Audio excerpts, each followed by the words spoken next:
Algo que a veces las personas no saben, aquellos que no son judíos y no saben, es que el judaísmo precisamente no se caracteriza tanto por el proselitismo, si bien hay casos, pero no es como el cristianismo o el islam, o sobre todo el cristianismo, que busca hacer prosélitos, hacer conversos. El judaísmo tiene otras actitudes, porque tiene otra cosmovisión, otra forma de ver el mundo y por lo tanto otra forma de ver ciertos temas como este, ¿no?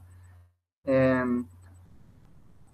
Uno cuando lee el libro de Bereshit, de Génesis, encuentra después del diluvio una genealogía de los hijos de Shem, Ham y Jafet, y allí uno ve en total 70 nombres, que son los patriarcas de 70 naciones. O sea que a su vez son, al leer 70 nombres, no solamente está hablando de 70 personas, sino también de 70 pueblos, 70 naciones, que son las 70 naciones originales de las que se derivan todos los pueblos del mundo, las miles y miles de etnias que somos hoy. El Talmud, a su vez, habla de que a pesar de que Israel proviene de una de esas 70 naciones, debido al llamado especial que recibió Abraham con una misión particular o un propósito especial que él asumió para él y para sus descendientes, que es Israel, Israel viene a formar un pueblo aparte, digamos como un pueblo número 71, por así decirlo, pero que se diferencia de los otros 70. Entonces, a la hora de hablar de, el lugar de los gentiles en el judaísmo, primero tenemos que hacer una distinción que hace la Torah entre dos pueblos, Israel por un lado y las naciones por el otro. Si bien son 70 naciones, en conjunto hacen como un solo grupo que son los goim, los gentiles, las naciones. Y por otro lado está Israel como aparte. Eh, Sin embargo, en la Torah encontramos que las verdades de la Torah son para todo el mundo, no solamente para Israel, a quien se le dio la Torah, sino a todo el mundo. Así que podemos hablar de, no tanto de la religión judía o de judaísmo para todos y todas, como dirían algunas personas, eh, chiste fuera de lugar. Este, También, en realidad, más que nada, deberíamos hablar del monoteísmo de la Torah, que eso es lo que a veces el que no conoce el judaísmo puede sorprenderse. En el judaísmo no se procura tanto la conversión del gentil al judaísmo, sino que en todo caso viva el monoteísmo de la Torah. Eh, y al hablar del monoteísmo de la Torah podemos enfocarnos en dos pactos que se mencionan. En la Torah se mencionan muchos pactos, pero hay dos en particular que vienen a ser importantes para este tema, que son el pacto de los Bnei Noach, de los hijos de Noé, y el pacto del Sinaí, que es el que involucra a Israel. Y de ahí podemos hablar de dos grupos, de dos maneras de vivir la relación con Dios. Una es una religión que es el Yahidut, el judaísmo, y la otra no es una religión en sí, sino más bien una forma de vivir la relación con Dios supervisado por el judío, pero sin ser judío, que es el Noahidut. En castellano sería noajismo, y tiene que ver con el camino de los que tienen que seguir las naciones, los que no son judíos. Eh, Al respecto, hay algo que es un tema muy importante y acá voy a parafrasear un poco, porque no recuerdo las palabras textuales, pero voy a citar de alguna forma, casi parafrasear más que nada, al rabino Ariel Groisman de la sinagoga Paso en Buenos Aires, que él de hecho es fundador de noágidas.org, que es una organización para noágidas aquí en Argentina y bueno, en todo el mundo, pero sobre todo acá en Argentina. Él explica en sus enseñanzas que cuando un goy, un gentil, quiere guardar toda la Torah como si fuera judío, pero sin haber hecho la conversión al judaísmo, está de alguna manera blasfemando contra Dios, porque en cierto modo lo que está haciendo es decirle a Dios, vos me hiciste gentil y no estoy de acuerdo, te equivocaste. Entonces es muy peligroso que un gentil guarde Torah como si fuese judío sin haber hecho la conversión. Ahora, en el judaísmo, como dije, no busca el proselitismo, ¿no? O mejor dicho, no lo alienta. Por lo tanto, es como que el tema de las conversiones no es muy hablado, muy difundido. Con esto hay algo que por ahí cristianos y judíos sí estamos muy de acuerdo, que en el tema de, de no judaizar y de que cada uno puede seguir a Dios dentro del camino que Dios le ha dado. Dios le dio al judío un camino, una forma de vivir la relación con Dios, y a los gentiles dio el mismo camino, pero de otra manera de vivirse. Es exactamente el mismo camino, pero se viven de formas diferentes. Siempre según la Torah, pero al judío se le... la Torah en el pacto de Sinaí y con todo lo que es el Yahidut del judaísmo, para el judío hay 613 preceptos y para los noágidas les corresponde el pacto de los Bnei Noach, y es el pacto, en ese pacto se especifican 7 preceptos que a su vez son la base para todas las leyes que debe sancionar cualquier pueblo. O sea, todos los pueblos, todas las naciones deben basar sus leyes civiles en la ley de Dios. En el caso de Israel se tiene que basar en los 613 preceptos, y en el caso de los gentiles deben basarse en los 7 preceptos de los Bnei Noach. En ese sentido, el judaísmo no solamente no alienta la conversión, sino que incluso condena el judaizar, pero no es lo mismo hacer conversión que judaizarse. Hay una diferencia. Eso es una distinción muy importante de hacer. Hablamos de judaizar con una persona que no es judía, se autoproclama judía, porque, no sé, de pronto, ahora me siento judío, que lo he escuchado muchas veces. O ya no digo más Jesús, ahora digo Yeshua, me siento judío. Y de pronto uno empieza a tratar de imitar al judío sin saber Torah realmente, sin tener un rabino que le enseñe, sin haber hecho siquiera el proceso de conversión. Entonces es un robo de identidad eso. Alágicamente hablando hasta tiene sanción. Pero una cosa es eso, lo que no se debe hacer, y otra cosa es que un gentil que es temeroso de Dios tiene deseos de vivir más y realmente cree que los 7 preceptos le quedan cortos y él realmente quiere realmente convertirse al judaísmo por razones legítimas. Entonces se puede hablar de la conversión al judaísmo. Entonces justamente la parashá de este Shabbat y la semana pasada era Parashat Yitro, que nos cuenta de la conversión de Yitro, el suegro de Moshe. Y es interesante cómo la Torá se refiere a él. Voy a leer un par de pasajes. Uno en Shemot, en Éxodo, en el capítulo 18. En el versículo 1, por ejemplo, dice que Yitro, sacerdote de Midian y suegro de Moshe, se enteró de todo lo que Dios había hecho en favor de Moshe y de su pueblo Israel cuando el Señor hizo salir a Israel de Mitzrayim, de Egipto. Y más adelante, en los versículos 8 al 12, dice que Moshe relató a su suegro todo lo que el Señor había hecho al faraón y a los egipcios a causa de Israel, las dificultades con que habían tropezado en el camino y cómo el Señor los había librado. Yitro manifestó su alegría por todo el bien que el Señor había dispensado a Israel, librándolo del poder de Egipto, y exclamó: bendito sea el Señor que los libró de las manos de los egipcios y de las manos del faraón. Ahora sé que el Señor es más grande que todos los dioses, porque él salvó a su pueblo del poder de los egipcios a causa de la arrogancia con que estos los trataron. Luego Yitro ofreció un holocausto y sacrificios a Dios, y Aarón y todos los ancianos de Israel fueron a participar de la comida con el suegro de Moshe en la presencia de Dios. Entonces vemos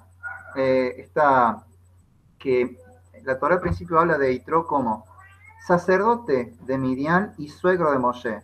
Y más adelante simplemente, después de que él empieza a oír acerca de Dios, del Dios de Israel, y empieza a descubrir que ese Dios es más grande que todos los dioses y los demás dioses no son nada, él empieza a ser descrito en la Torá como suegro de Moshe, ya no es más el sacerdote de Miriam. Entonces, de pagano, de idólatra, pasó a ser un temeroso de Dios. Y tenemos un caso muy claro de conversión. Acá sí, no, está clarísimo que una persona que se convierte al judaísmo deja de ser lo que era antes para empezar a ser judío. El caso de Ruth la Moabita. Y de hecho, las leyes para la conversión al judaísmo nacen del relato de la historia de Ruth. Así que voy a buscar Ruth, que la encuentre. En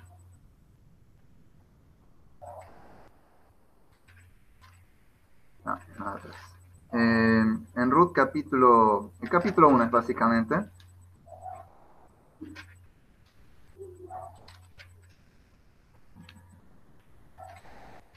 A ver.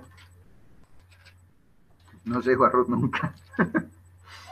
Bueno, búscalo. Después de este. Sí, pasa que mi tanaje es diferente el orden.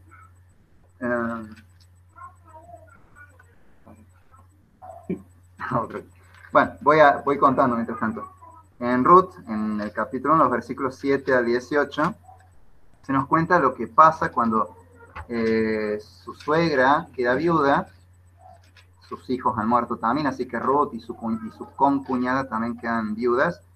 Y justo llegan noticias de que en Israel la crisis ha pasado, Dios empezó a favorecer al pueblo de Israel y ya no hay más hambre. Entonces, Naomi, que es la suegra de Ruth, decide volver a Israel. En el camino, ella 3 veces trata de persuadir a sus nueras de que no vayan con ella. Gracias. Los dos al mismo tiempo. Mi asistente de acá.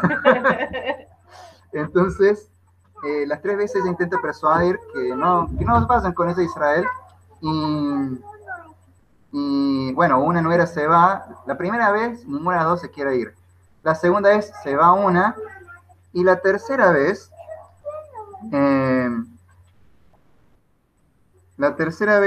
Ruth insiste en quedarse y bueno, se termina quedando. Y hay una frase muy interesante acá dice Ruth.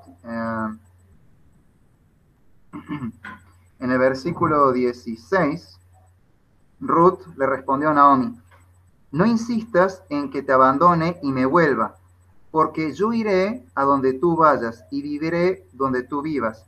Tu pueblo será mi pueblo y tu Dios será mi Dios.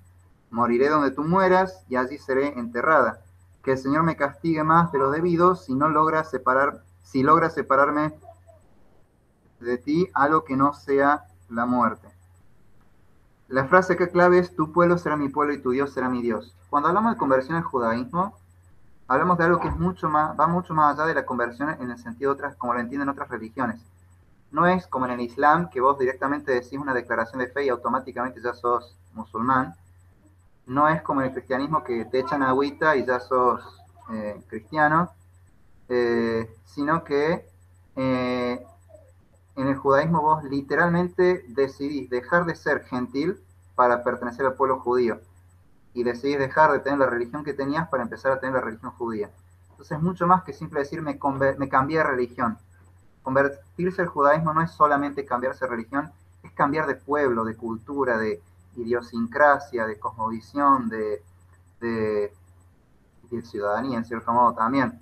Es un cambio muy profundo que involucra incluso otras cuestiones que van más allá de lo religioso. Como dije, es cambiar de pueblo, literalmente. Entonces, es un tema muy, muy serio. Debido a su importancia, es que el proceso de la conversión es complejo. No es que uno va y dice: hola, me quiero convertir al judaísmo. Bueno, pase, te hacemos un curso rápido y se convierte. No. Hay todo un proceso bastante extenso. Primero, que cuando vos vas a una sinagoga y dices me quiero convertir, nadie está obligado a recibirte y decirte sí, dale, adelante. No es una obligación que te digan vamos para adelante con esto. De hecho, basándonos en la historia de Ruth, de ahí se armó la laja que Así como Naomi intenta persuadir 3 veces a sus nueras de que no vengan con ella a Israel, por lo menos te tienen que rechazar 3 veces de la conversión. Y te tienen que persuadir de que no lo hagas. Lo que no quiere decir que te van a decir, no, usted váyase de acá. No, no, simplemente te van a decir, mejor sé no ágida. ¿Por qué quieres convertirte al judaísmo? Te van a perseguir, vas a sufrir un posible holocausto en el futuro. O sea, mejor sé no ágida. Tiene menos preceptos, no sé, es como, te tratan de persuadir de que no es necesario que te convierta al judaísmo, porque de hecho no es necesario vital. Pero si una persona realmente quiere hacer la conversión, va a insistir. 3 veces por lo menos, alógicamente es permitido hacer ese rechazo y tratar de persuadir al otro de que simplemente siga siendo no ágida. Se conecte con Dios como un gentil temeroso de Dios, nada más. Pero si esa persona insiste y uno ve que, bueno, esta realmente quiere convertirse, empieza el proceso de conversión que primero consiste en una catequesis sería, porque es un curso que dura tiempo, el tiempo que te haga falta, no van a ser unos meses, van a ser años, porque es lo que necesitas informarte bien, para conocer bien el judaísmo a fondo y realmente saber, al final, estar vos seguro de que realmente querés convertirte al judaísmo, porque muchas veces el deseo es más por una especie de ilusión que uno se hace, como una idea falsa de, ser judío es esto y aquello, y los judíos somos así, y hay a veces una falsa ilusión o motivaciones equivocadas también. Hay gente que se quiere convertir al judaísmo porque se quiere casar con una judía, o porque quiere viajar a Israel y quiere hacer aliyá. Claro, estamos en crisis, viajar a otro país es medio difícil, pero si soy judío, me ayudan a hacer aliyá, me pagan el viaje, me consiguen trabajo, tengo conexiones que van a conseguir un trabajo, es más fácil, me convierto al judaísmo para hacer una mejor vida en Israel. Eso no es la motivación correcta para convertirse. Entonces, ese tiempo de conversión, por un lado, es para que te conozcan y digan, ok, veo que realmente querés convertirte en serio por motivaciones correctas. Y también es para uno decir, ahora que conozco más el judaísmo más a fondo, realmente sé que sí quiero convertirme al judaísmo, o no, me doy cuenta que el Noahidut era más apropiado para mí. Entonces, ese periodo que es como una especie de catequesis, para compararlo con algo que ustedes conozcan, eh, es lo primero que encontras y dura el tiempo que sea necesario. Puede durarte 2 años, como te puede durar 10 años. Luego, cuando ya te has terminado ese proceso, hay una entrevista por la que pasas, que eso, no hay, si vos pasás esa entrevista, que es como una especie de examen oral, por llamarlo así, porque ahí ante un tribunal va a hablar, ante un tribunal rabínico, ellos te van a hacer preguntas, y ellos van a darte el aprobado o no de si vas a hacer la conversión o no. Ahora, eso no quiere decir que si te rechazan ahí, no podés volver. No, vos podés seguir el proceso y volver a hacer esa entrevista ante el tribunal rabínico. La cuestión es que en ese tribunal ellos te van a hacer preguntas para saber si realmente es válida tu conversión, si hubo una verdadera conversión, o si tus motivaciones son otras, o si todavía te falta aprender para que tu conversión tenga valor. Pero una vez que ya te aprueban la conversión, si sos hombre, tenés que hacer el Brit Milá, la circuncisión, y después de un tiempo hacer mikve, que es, o hacer tevilá, que es como el bautismo, por así decirlo. Porque te sumergís en un mikve, en una pileta, una pila bautismal. En el caso de la mujer, obviamente no hace el Brit Milá, no hay nada que circuncidar, pero sí hace el mikve, hace tevilá. Y ya a partir de entonces sos judío hecho y derecho, 100% judío, no es que sos judío de segunda categoría, sos completamente judío, ya no te sumergiste en el agua del mikve como un gentil, y lo que renació, lo que surgió de esas aguas es un judío. Ya no hay más gentil, ya sos judío. Y lo que sigue es simplemente seguir viviendo judaísmo. Ahora, durante todo este proceso, obviamente se darán cuenta que para que uno pueda aprender, todo esto tiene que estar con un maestro, y eso implica que vos estés yendo continuamente a una sinagoga. que te involucres en la vida sinagogal. No es que me puedo convertir por internet, saco turno, hago la circuncisión y saco turno de vuelta y hago tevilá. No, eh, vos tenés que tener vida sinagogal, de ir a la sinagoga seguido, de tener tu rabino que te enseña, estar activo aprendiendo. Antes, durante y después de la conversión.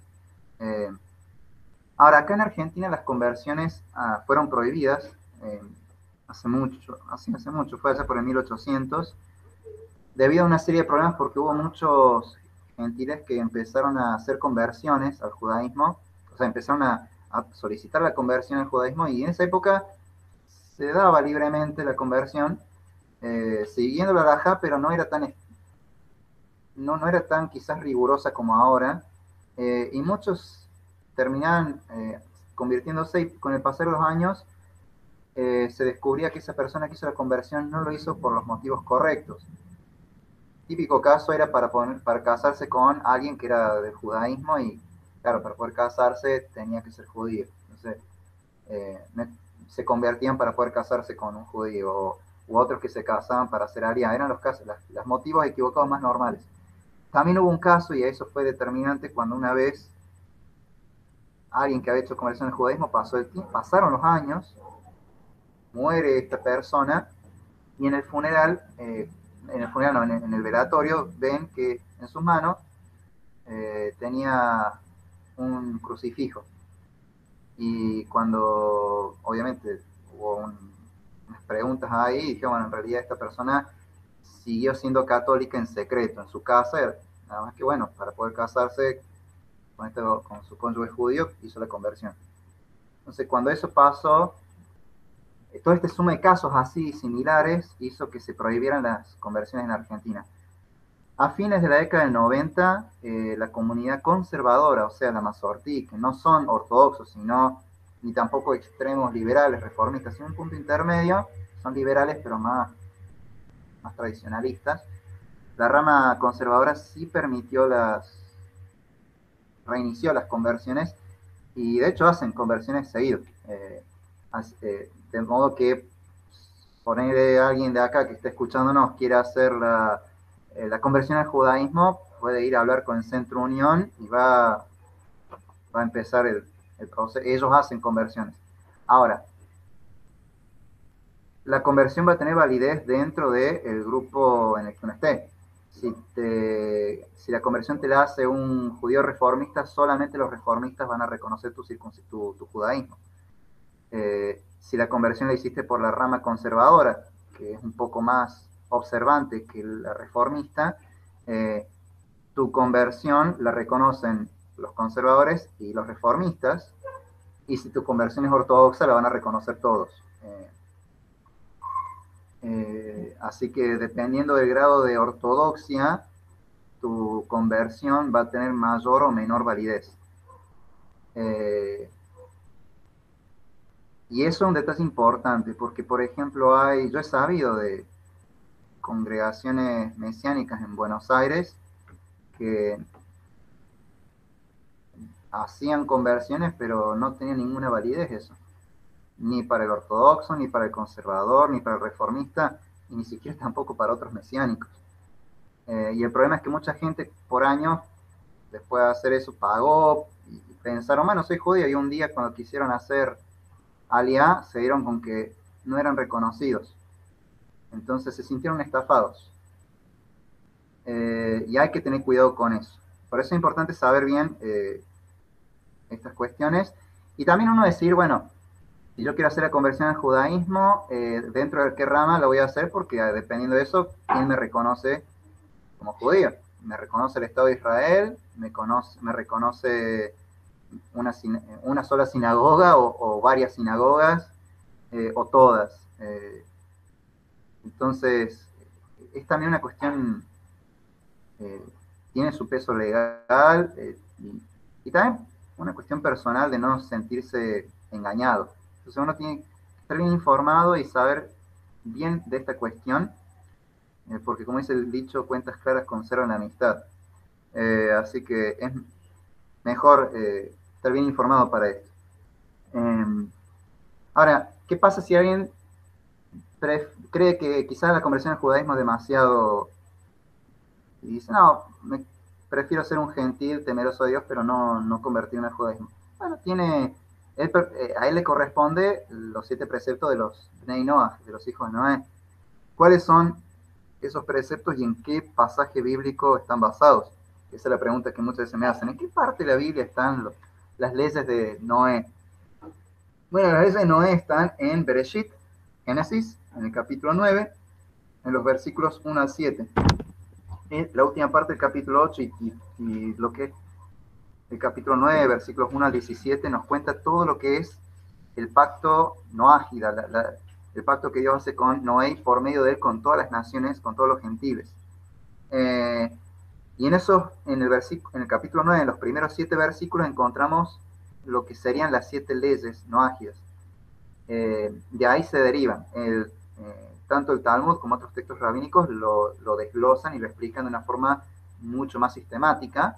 Así que yo voy a un poco mencionar cuál es el precepto y leer a la par de eso el versículo para que puedan ver la relación. El primer precepto es no blasfemar. No blasfemar. Y eso está en el versículo 1, en la primera parte, que dice: entonces Dios bendijo a Noé. Dios es la fuente, bendijo a Noé, porque Él es la fuente de toda bendición, y por lo tanto nosotros podemos también bendecir y alabar a Dios. Entonces, por eso de ahí se deriva de que no hay que blasfemar contra Dios, sino que al contrario hay que bendecirlo, alabarlo, santificarlo, agradecerle, adorarlo. El segundo precepto es no practicar relaciones sexuales prohibidas, ¿sí? O en forma más corta, no tener relaciones inmorales, ¿sí? No practicar relaciones sexuales prohibidas. Eso se deriva de el mismo versículo 1, de lo que sigue, cuando dice: sean fecundos, multiplíquense y llenen la tierra. Hay un precepto que tiene que ver con la reproducción, con la vida matrimonial, con la sexualidad, y es dentro de la sexualidad tal como Dios la ha diseñado. Entonces hay tipo de relaciones que están prohibidas. Si uno quisiera ahondar cuáles son las relaciones que están prohibidas, uno puede leer otros capítulos de Torah. En el libro de Vaikra, de Levítico, hay un capítulo, no recuerdo ahora en este momento cuál, quizás alguno después se acuerde, pero que habla, todo el capítulo es acerca de relaciones prohibidas. Y menciona sobre todo los distintos tipos de incestos, zoofilia, necrofilia y otras filias que hoy algunos la ven como normal, pero la Torah las prohíbe. El tercer precepto es establecer cortes de justicia, y eso tiene que ver con el hecho de administrar este mundo, de ejercer soberanía sobre este mundo. Eso se desprende del versículo 2, que dice: ante ustedes sentirán temor todos los animales de la tierra y todos los pájaros del cielo, todo lo que se mueve por el suelo y todos los peces del mar. Ellos han sido puestos en manos de ustedes. Esto es una recapitulación del precepto que Dios le dio a Adán y Jabá cuando les dice lo mismo: fructifiquen, multiplíquense, enseñoréense sobre la tierra, ejerzan dominio. Esa forma de ejercer dominio tiene que ver con cómo administrar el mundo, cómo ejercer mayordomía en la creación, y eso tiene que ver principalmente con cómo ejercer soberanía, cómo ejercer justicia. Tiene ya que ver con la vida civil específicamente, y eso solamente se puede lograr estableciendo cortes de justicia, leyes que abarquen todos los aspectos de la vida. El cuarto precepto es no comer animales vivos. Eso está especificado en los versículos 3 y 4, que dicen que todo lo que se mueve y tiene vida les servirá de alimento. Yo les doy todo eso como antes les di los vegetales. Solo se abstendrán de comer la carne con su vida, es decir, con su sangre. Entonces, de ahí se desprende el no comer animales vivos. A partir de este precepto podríamos derivar, para legislar en nuestro país, no sé, derivar leyes que tengan que ver con el cuidado de los animales, contra el maltrato animal.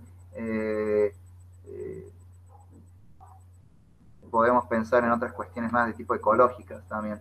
De hecho, en la halajá, a partir de otro pasuk de la Biblia, también de Génesis, se aprende que, por ejemplo, si uno va a beber agua, puede beber primero y después darle de beber a su animal. Pero si uno va a comer algo sólido, primero le debe alimentar al animal, después alimentarse a sí mismo.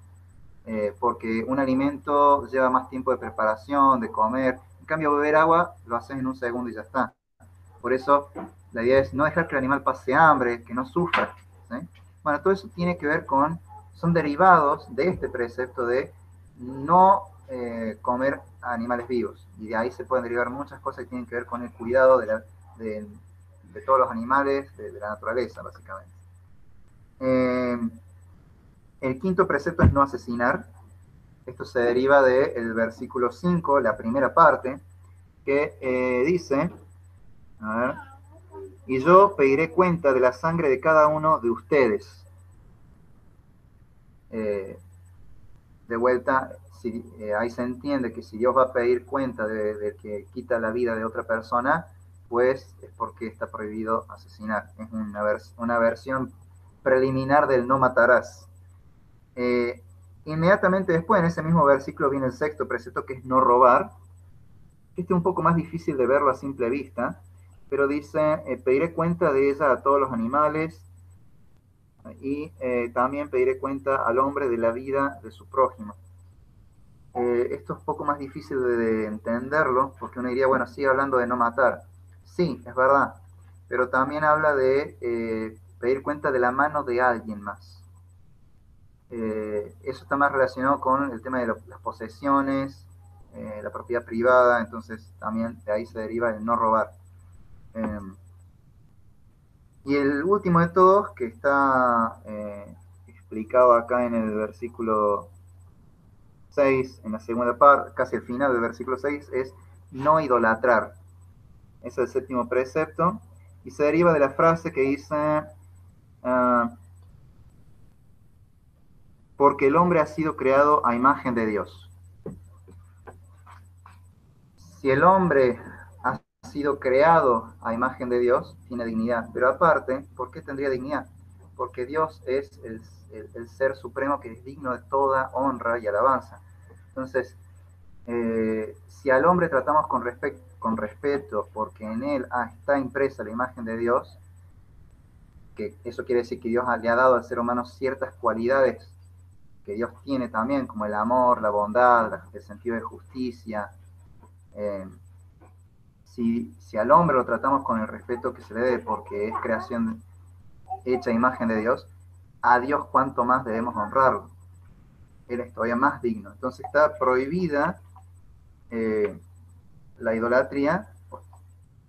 De acá se deriva el precepto que prohíbe la idolatría, ¿sí? De solamente honrar a Dios porque es el único, obviamente el único que existe, pero más que nada porque es el único que creó todas las cosas al hombre y por lo tanto es el único digno de todo culto, de todo servicio. Por supuesto que estos 7 preceptos uno puede seguir ahondando en ellos, profundizando en ellos y derivar más aplicaciones que se pueden derivar en más preceptos. Para ello, obviamente, uno necesita de un buen maestro que le enseñe este camino. Y eso es muy importante. Yo sé que en la era moderna la gente tiende a ir más por el autodidacta y buscar videos en YouTube. Está bien, pero no es suficiente. Uno necesita siempre de un buen maestro que lo guíe, porque hay cosas que uno eh, puede no entenderlas o entenderlas mal, o simplemente no llegar a conocerlas. Hay veces que uno no sabe por dónde buscar tampoco, y como no ha buscado, no sabe que existen ciertos temas o ciertas enseñanzas, porque nunca se le ocurrió buscarlas, porque no las conoce. Entonces, ¿cómo va a buscar lo que no sabe que existe? Necesita un buen maestro que lo guíe, le vaya mostrando todo este camino de Noahidut. ¿Cómo entonces, dónde y cómo podemos aprender más de Noahidut? Hay un buen libro que después les voy a pasar por WhatsApp a Anita o Mika para que se lo pasen a ustedes, que se llama El Camino del Gentil Justo.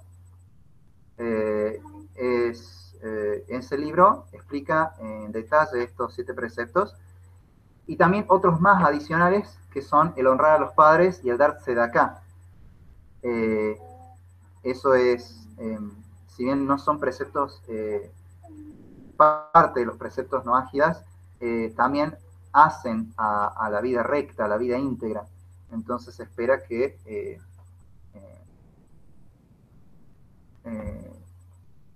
las personas con ese libro se empieza a inculcar esas otras dos leyes también que uno ágida debe también observar. Es recomendable la tzedakah y el honrar a los padres. Entonces el libro El Camino del Gentil Justo es un libro con el que pueden empezar a aprender no ágidut. Les explica en detalle estos 7 preceptos más esos 2. También hay un sidur para no ágidas que se puede conseguir. También lo tengo, eso también lo puedo pasar. Y hay un libro que quiero recomendar también, que se llama simplemente Los 7 preceptos. A ver, ahí busco el nombre. A ver.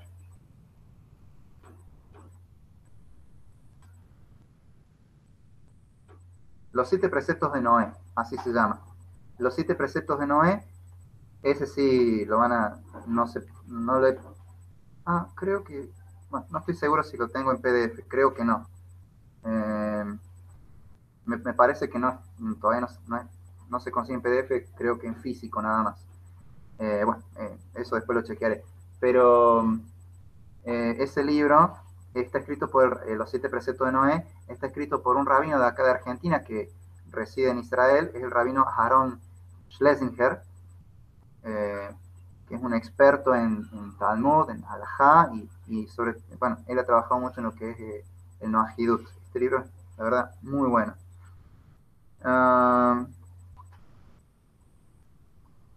Y después algunas páginas que puedo recomendar para profundizar también en Noahidut. Una es asknoah.org, ask como ASK y pegadito Noah, NOAH.org. Es una muy buena página. Hay varios artículos, videos, podcasts, que son audios para que no sabe que es un podcast. También descargas. Otra página es, el nombre está en inglés, pero la página está en castellano, que es noahidworldcenter.org. De última, después le pasamos los links. Otra es fullvida.com, esa es muy conocida. Hay una fundación que tiene su página en internet, que es Fundación Or HaHaim. Y una página especial que yo recomiendo también, noágidas.org. ¿Por qué recomiendo noágidas.org? Porque esta es la que fundó el Rab Ariel Groisman, que es de la Sinagoga Paso en Buenos Aires.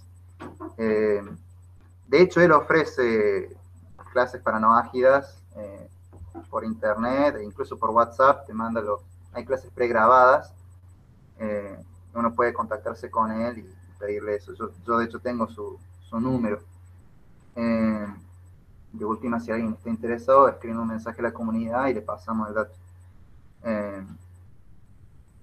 Otro rabino que también fomenta el Noahidut es el rabino hasídico de Chabad, Rab Yossi Turk, de acá de Córdoba. Bueno, Chabad de por sí y todo el movimiento hasídico promueve mucho lo que es el noajismo. Ahora, una advertencia. Todo tiene un costo. Como dije antes, el rabino no tiene obligación de recibirte. Una vez que llegás y a la sinagoga decís, hola, soy noágida o quiero ser noágida, él no está obligado ningún rabino está obligado a recibirte.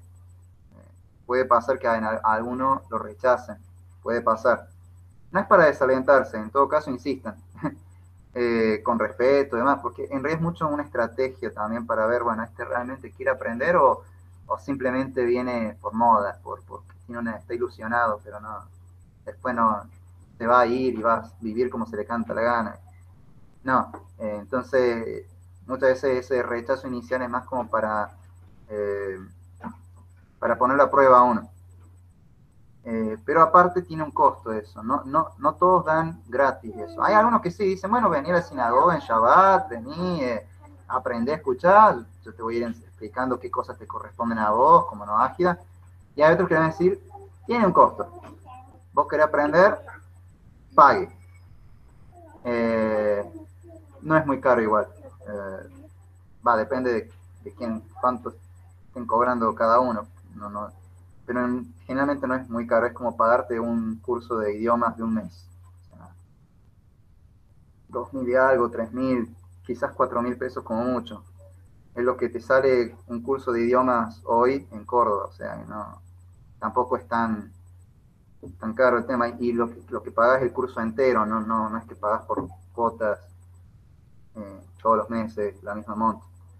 Así que tampoco es que lo hacen imposible o inaccesible. En fin, eso es lo que hay en el judaísmo con respecto a los gentiles. Está la opción de hacer la conversión por los motivos legítimos, está la opción de seguir siendo gentil, pero temeroso de Dios. No es necesario convertirse al judaísmo, no es que una es mejor que la otra o preferible a la otra. Ambas son parte del monoteísmo de la Torá, entonces las dos son muy buenas opciones. Ya lo demás, si uno quiere convertirse o no, eso ya corre más por otros motivos. Voy a pasar después un link de otra página donde se habla de en qué cosas uno se debería fijar para hacer la conversión, en el sentido de algunos consejos para uno evaluar si realmente debo convertirme o si puedo, en realidad debería considerar otra opción. Después esa es una lectura bastante completa que a muchos les va a aclarar el panorama.